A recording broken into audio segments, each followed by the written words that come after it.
Hello everyone, this is Dr. Mamta Rathi. I welcome you all on my YouTube channel Dr. Mamta's Educational Plex.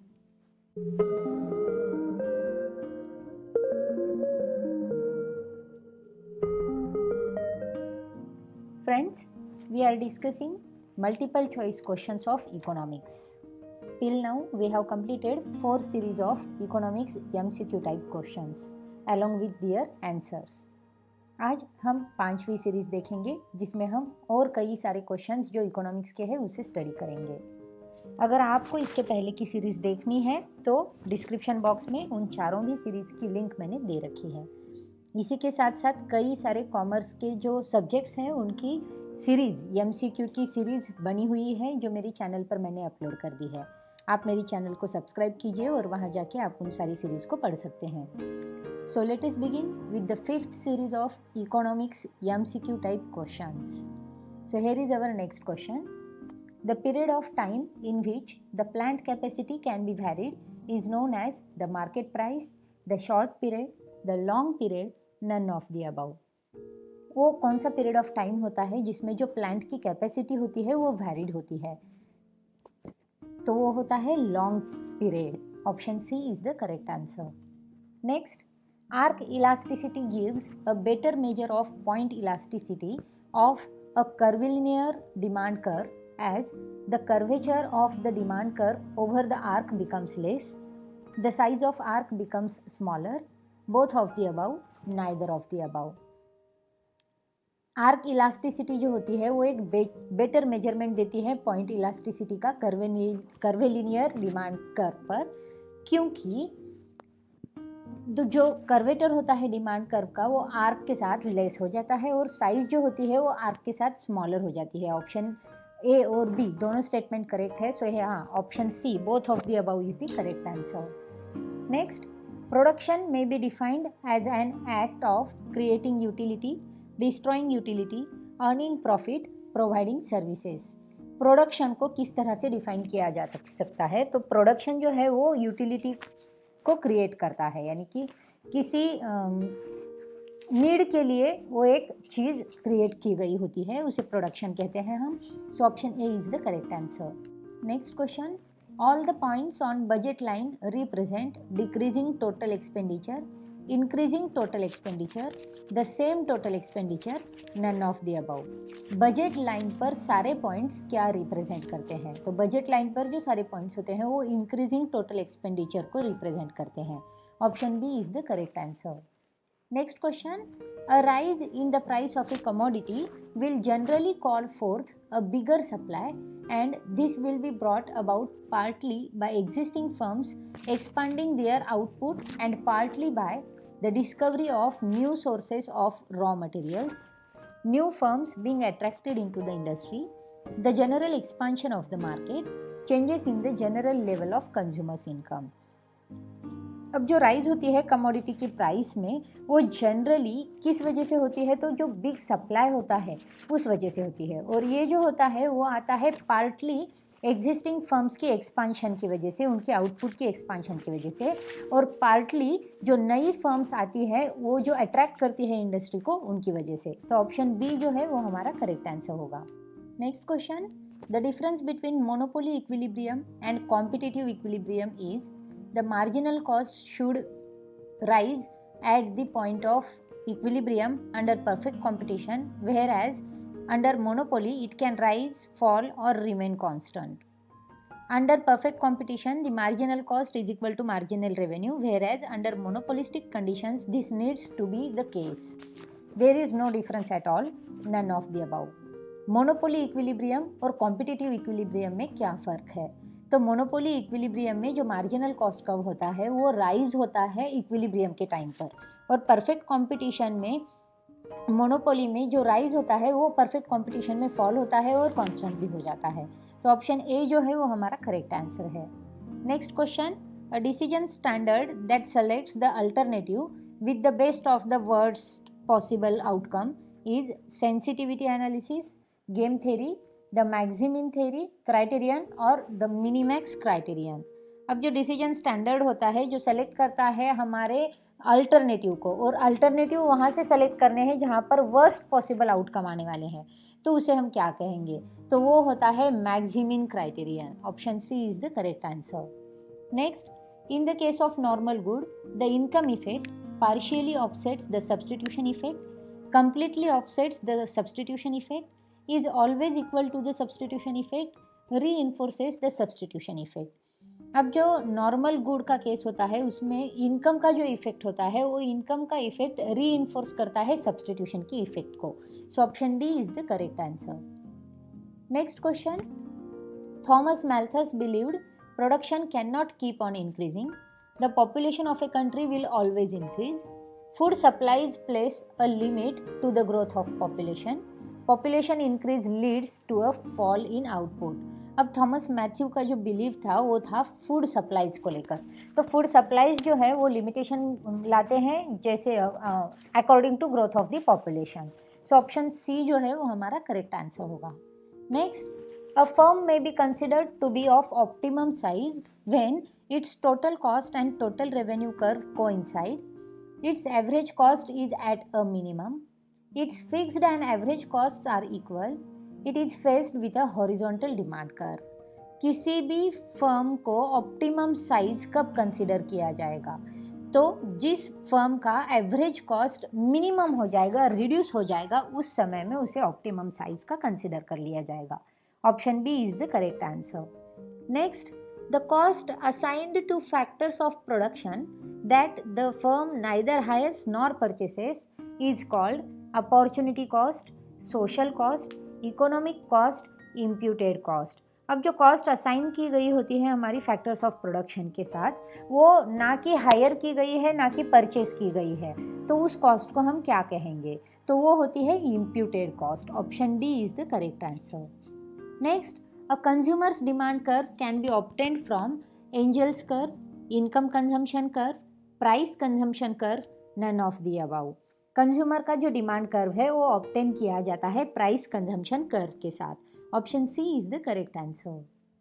Next question, the prime cost may be considered as sunk cost, direct cost, variable cost, fixed cost. Prime cost जो होती है वो fixed cost of production होता है। So option D is the correct answer. Next, the supply function would shoot downward and to the right if the marginal cost of all the firms in a perfectly competitive industry were no change, increase, decrease, none of the above। अब जो supply function होता है वो अगर downward shoot हो रहा हो और राइटवर्ड में जा रहा हो और मार्जिनल कॉस्ट जो है वो सभी फर्म की परफेक्टली कॉम्पिटिटिव इंडस्ट्री में हो, तो मार्जिनल कॉस्ट जो होती है परफेक्टली कॉम्पिटिटिव इंडस्ट्री में वो सारी फर्म की इंक्रीज होगी। So option B is the correct answer.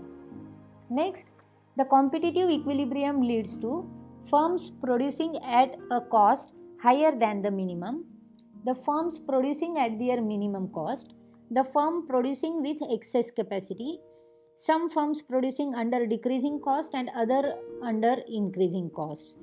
Competitive equilibrium जहाँ पर आता है वो लीड करता है फर्म की प्रोडक्शन पर हायर कॉस्ट में, higher than the minimum cost. तो ऑप्शन ए जो है वो करेक्ट आंसर है। Next, a comparison of monopoly and cartel reveals that like monopoly, cartel also maximizes revenue of its members. Monopoly and cartel differ in the manner they reach their pricing decisions. Unlike monopoly, all members of cartel maximize, none of the above। Monopoly और cartel के बीच में क्या comparison होता है? तो monopoly के unlike monopoly all members of cartel maximises. Option C is the correct answer.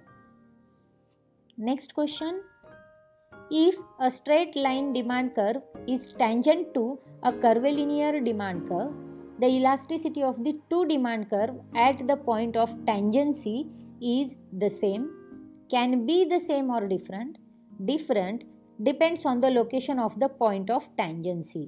अब अगर डिमांड कर्व स्ट्रेट लाइन में है और टेंजेंट होता है कर्विलिनियर डिमांड कर्व के साथ, तो इलास्टिसिटी जो होगी दोनों भी डिमांड कर्व्स की eight the point of tangency वो कैसी होगी? तो इलास्टिसिटी जो है दोनों डिमांड कर्व की टेंजेंसी के पॉइंट पर वो सेम हो जाएगी। Option A is the correct answer.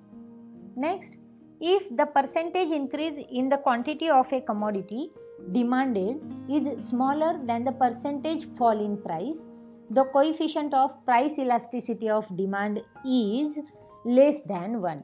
जब भी हमारी क्वांटिटी की परचेस यानी कि हमारी डिमांड जो है वो प्राइस के अकॉर्डिंग कम बदलती है तो उसकी इलास्टिसिटी जो होती है वो लेस हो जाती है, यानी कि प्राइसेस ज़्यादा रेट से बढ़ रही है और डिमांड कम रेट से बढ़ रही है तो वो जो गैप होता है वो गैप लेस देन 1 में आ जाता है इलास्टिसिटी के। Option C is the correct answer. Next, even if costs increase the marginal cost remains unaffected.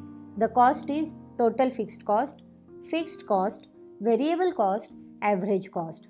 अगर कॉस्ट इंक्रीज भी हो रहे हो तभी भी मार्जिनल कॉस्ट जो है वो रिमेन अनअफेक्टेड, यानी कि उसको अफेक्ट नहीं होता है, तो वो जो कॉस्ट होती है वो फिक्स्ड कॉस्ट होती है जिसके ऊपर कोई अफेक्ट नहीं होता। So option B is the correct answer. Next, Clark-Wigstad product exhaustion theorem says that given a linearly homogeneous production function, the product is exhausted. Total product is exhausted only under laissez-faire. In long run competitive equilibrium, the total product will be exhausted in rewarding the factors. The total product is exhausted only under conditions of monopoly. अब जो Clark विक्स्टेड का product exhaustion theorem है वो क्या कहता है, तो वो ये सजेस्ट करता है कि लीनियर होमोजेनियस प्रोडक्शन फंक्शन जहाँ पर है वहाँ पर प्रोडक्ट एग्जॉस्टेड होता है। So option A is the correct answer. Next question, generally the profits are maximised in the short run at the point at which marginal cost of production is equal to the marginal return. Marginal return is 0, marginal return is negative, marginal cost is 0. अब short run में हम profit maximisation करते हैं generally eight the point of जहाँ पर marginal cost जो production का होता है वो इक्वल हो जाता है मार्जिनल रिटर्न के साथ, तो ऑप्शन ए जो है वो करेक्ट आंसर होगा। Next, the market period supply curve for perishable commodities is perfectly elastic, perfectly inelastic, relatively elastic, relatively inelastic. Perishable commodities का जो मार्केट पीरियड में सप्लाई कर्व होता है वो सप्लाई कर्व परफेक्टली इनइलास्टिक होता है। Option B is the correct answer. Next, in which case the elasticity shown by the different points of a curve is the same. The rectangular hyperbola curve, the downward sloping curve, a straight line curve, none of the above. अब वो कौन सा case है जहाँ पर elasticity जो show होती है वो डिफरेंट पॉइंट पर कर्व पर जो डिफरेंट पॉइंट्स होते हैं वहाँ पर भी सेम ही होती है, तो वो रेक्टेंगुलर हाइपरबोला कर्व में ऐसा केस देखने मिलता है। So option A is the correct answer. Next, when with a change in price the total outlay on a commodity remains constant, it is a case of perfect inelasticity, perfect elasticity, unit elasticity, zero elasticity.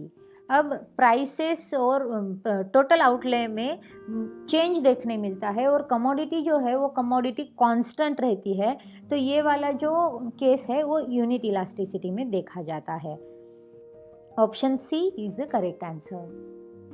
Next question, when the perfectly competitive firm and industry are both in long run equilibrium, then demand is equal to marginal cost is equal to short run marginal cost is equal to long run marginal cost.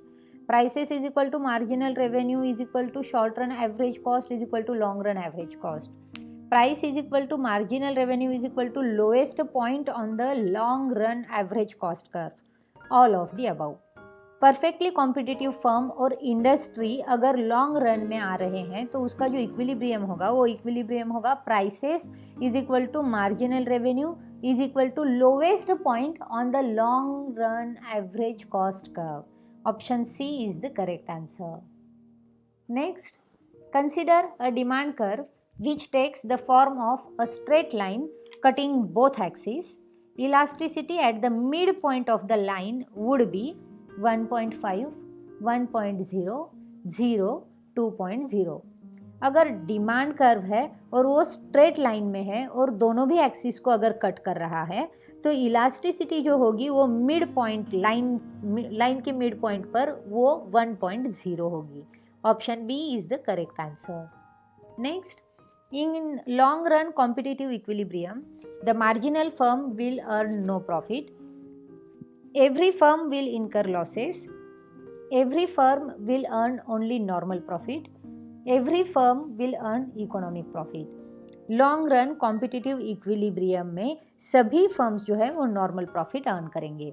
Option C is the correct answer. Next, a straight line downward sloping demand curve implies that as price falls the elasticity of demand decreases. अब straight line downward sloping अगर demand curve होगा तो उसमें जहाँ पर prices fall होती है elasticity decrease होने लगती है. Option B is the correct answer.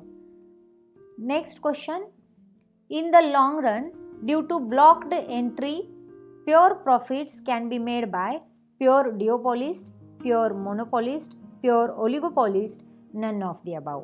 Long run में अगर ब्लॉक्ड एंट्री की वजह से प्योर प्रॉफिट जो होने हैं वो किस वजह से होंगे, तो वो होंगे प्योर मोनोपोलिस्ट की वजह से. तो option B is the correct answer. Next, risk neutrality implies a constant utility of income, constant marginal utility of income, diminishing marginal utility of income, increasing marginal utility of income. Risk neutrality imply करती है marginal utility of income की constantness को. Option B constant marginal utility of income is the correct answer. Next, with the expansion of output the short run average cost curve beyond a point starts rising because more production yields lower per unit price. Average fixed cost increases sharply. The law of variable proportions applies to short run production. Sales expenses become much larger. अब अगर हम output का expansion कर देते हैं तो short run average cost curve जो है वो राइज होने लगता है बियॉन्ड अ पॉइंट. वो क्यों राइज होने लगता है, तो जो law of variable proportions apply हो जाता है शॉर्ट रन प्रोडक्शन में. So option C is the correct answer. Next, total utility curve is concave to X axis, concave or convex depending on situation, convex to X axis, concave to Y axis. Total utility curve जो है वो हमेशा concave रहेगा X axis को. So option A is the correct answer. Next question, two commodities are considered to be perfect substitutes for each other if the elasticity of substitution is infinite.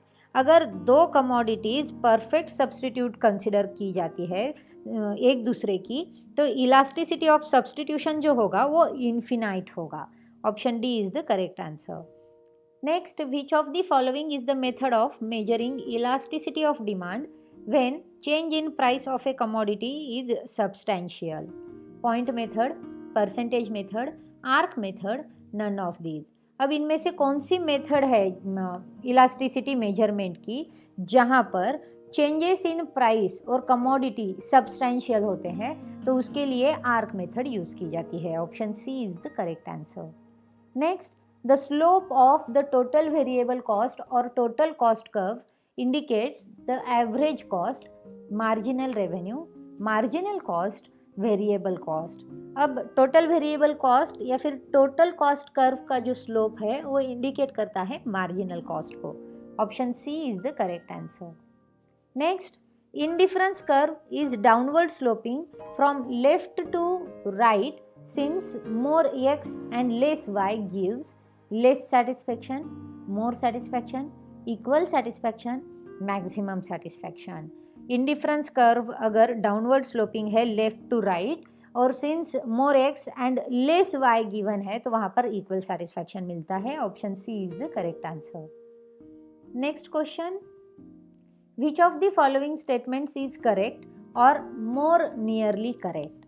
If the price of a commodity falls its value relative to other goods does not change. Value has nothing to do with price. An increase in the price of commodity represents a fall in its value. The price of a good is its value measured in the terms of money. अब इनमें से कौन सा statement correct है या nearly more correct है? तो वो है कि प्राइस जो होती है गुड की, उसकी वैल्यू जो मेजर्ड होती है वो मनी में मेजर की जाती है। ये स्टेटमेंट जो है वो करेक्ट स्टेटमेंट है। So option D is the correct answer. Next, an increase in firms fixed cost will change total cost but not marginal cost, change both marginal and total cost, change variable cost but not marginal cost, change marginal cost but not total cost। अगर firm की fixed cost में changes आते हैं तो उसी के साथ साथ वेरिएबल कॉस्ट भी चेंज हो जाती है, लेकिन मार्जिनल कॉस्ट चेंज नहीं होती है। Option C is the correct answer. Next, the opportunity cost of using any factor is what is currently foregone by using it.